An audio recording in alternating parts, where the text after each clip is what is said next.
क्या आपको पता है कि भारत का संविधान निर्माता बाबा साहब भीमराव अम्बेडकर एक समय ऐसा सिस्टम चाहते थे जहां दलित, आदिवासी और वंचित वर्ग अपने नेता खुद चुने बिना किसी दबाव के। इसे कहा जाता था सेपरेट इलेक्टोरेट, यानी अलग वोटर लिस्ट, अलग चुनाव और सिर्फ वही लोग अपने प्रतिनिधि को चुने जो उसी दर्द को जीते हैं। लेकिन सवाल ये है, ऐसा क्यों मांगना पड़ा? क्या उस समय का सिस्टम इतना अन्यायपूर्ण था? आज की इस कहानी में आप जानेंगे वो सच जिसने भारत की राजनीति की दिशा बदल दी। उस समय भारत में लोकतंत्र नहीं था और समाज गहरे भेदभाव में बटा हुआ था।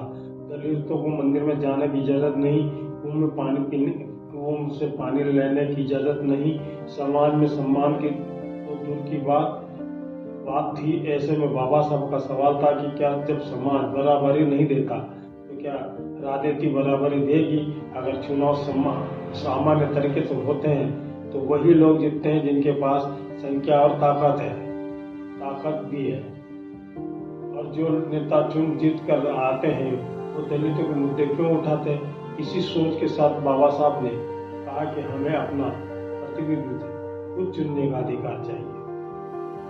1930 से 1932 के बीच में लंदन में राउंड टेबल कॉन्फ्रेंस हुई।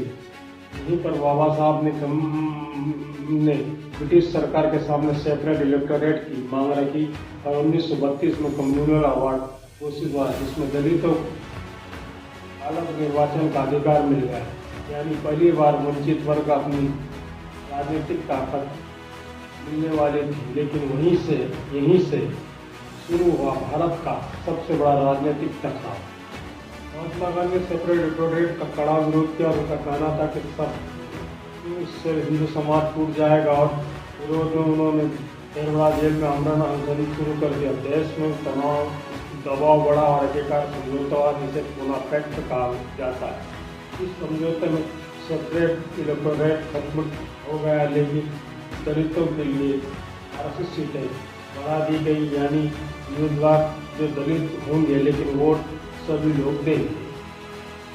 अब सवाल आपसे, क्या आज वंचित वर्ग वास्तव में अपने प्रतिनिधि को खुद चुन पाता है, या फिर आज भी वोट तो उसका है लेकिन निर्णय किसी और का?